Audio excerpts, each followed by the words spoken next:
స్టమక్లో ఉన్న excess gas అది వెనక్కి రావడానికి కారణాలు ఏంటంటే, ఒకటి మనం తింటున్నప్పుడు కానీ తాగుతున్నప్పుడు కానీ దాంతోపాటు కొంత గ్యాస్ లోపలికి వెళ్ళిపోతుంది. అది ఎక్కువ వెళ్ళినప్పుడు ఆటోమేటిక్గా ఇబ్బంది ఎక్కువ ఉంటుంది. అందుకే నెమ్మది తింటుంటే కనుక ఇది ఇబ్బంది ఎక్కువ ఉండదు. అలాగే చూయింగ్ గమ్, చాలామందికి ఏంటంటే చూయింగ్ గమ్తో పాటు కొంత గ్యాస్ మింగేస్తూ ఉంటాం. సో ఈ గ్యాస్ అంతా మనకి స్టమక్ అబ్జార్బ్ కాదు. సో అది ఆటోమేటిక్గా వెనక్కి రావాలని ప్రయత్నం చేస్తూ ఉంటుంది. 2, అలాగే కొంచెం స్మోకర్స్లో ఈ తేపులు ఇబ్బంది కొంచెం ఎక్కువ ఉంటుంది. తర్వాత ఏంటంటే మోర్ ఇంపార్టెంట్, తినే ఆహారము అలాగే లిక్విడ్స్ అంటే ఏంటంటే సోడా అంటేనే మనకి కార్బోనేటెడ్ వాటర్. అది ఆ కార్బన్ డైఆక్సైడ్ రిలీజ్ అయ్యి దానివల్ల ఆటోమేటిక్గా ఆ గ్యాస్ తేపు వచ్చేస్తూ ఉంటుంది. సో సోడా, అలాగే బీరు, తర్వాత ఈ కూల్ డ్రింక్స్, ఈ థమ్స్అప్ కానీ కోక్, పెప్సీ, ఇవన్నీ కూడా దీనికి కారణం అవుతాయి, ఎక్సెస్ బెల్చింగ్స్కి.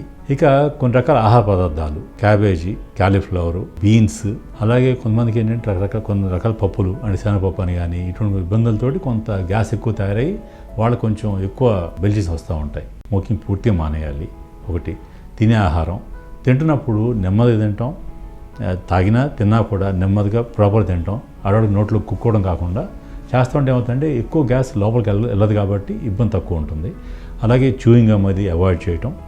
తర్వాత ఈ కార్బోనేటెడ్ డ్రింక్స్ అన్నీ కూడా అబ్సల్యూట్ నో. తినే ఆహారాలు కూడా ఏంటంటే కొంచెం స్మాల్ మీల్స్ ఫ్రీక్వెంట్ టైమ్స్ తీసుకుంటే ఇబ్బంది తక్కువ ఉంటుంది. అంటే ఒకసారి హెవీగా తినేసి దానికోసం మళ్ళీ ఈ త్రేపు తెచ్చుకోవటం, బెల్చింగ్ చేసుకోవడం కన్నా తినే ఆహారమే తక్కువ అమౌంట్ తింటే ఎక్కువసార్లు తింటే సరిపోతుంది. మరీ ఇబ్బంది ఎక్కువ ఉంటే ఏంటంటే యాంటాసిడ్ కానీ అలాగే యాసిడ్ టాబ్లెట్స్ ఉంటాయి. ఇది వాడటం వలన కొంచెం దీన్ని మనం కంట్రోల్ పెట్టుకోవచ్చు.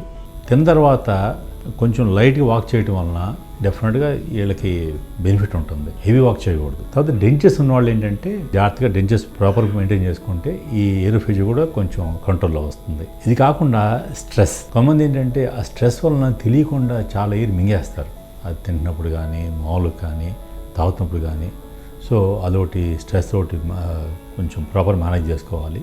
స్ట్రెస్కి ఏంటంటే సింపుల్ ఎక్సర్సైజు, మెడిటేషన్ డెఫినెట్గా యూస్ఫుల్ ఉంటాయి. తర్వాత మోస్ట్ ఇంపార్టెంట్ థింగ్, మనం తాగుతున్నప్పుడు ముఖ్యంగా కార్బోనేటెడ్ డ్రింక్స్, థమ్స్అప్, కోక్, ఇటువంటి అన్ని డ్రింక్స్ కూడా స్ట్రా కాకుండా డైరెక్ట్ తాగితే కనుక మనకి లోపల గ్యాస్ తక్కువ వెళ్తుంది. ఈ స్ట్రాత్ ఏమవుతుందంటే మోర్ ఎయిర్ గోసిన్, అంటే ఎక్కువ ఎయిర్ వెళ్ళే అవకాశం ఉంటుంది. సో స్ట్రాస్ అవాయిడ్ చేసి డైరెక్ట్గా గ్లాస్ నుంచి తాగితే కొంచెం ఇబ్బంది కొంచెం తక్కువలో ఉంటుంది. బట్ పాయింట్ ఏంటంటే అవాయిడ్ చేయడం బెటర్. సోడా, కార్బోనేటెడ్ డ్రింక్స్ 2 కూడా అవాయిడ్ చేయాలి.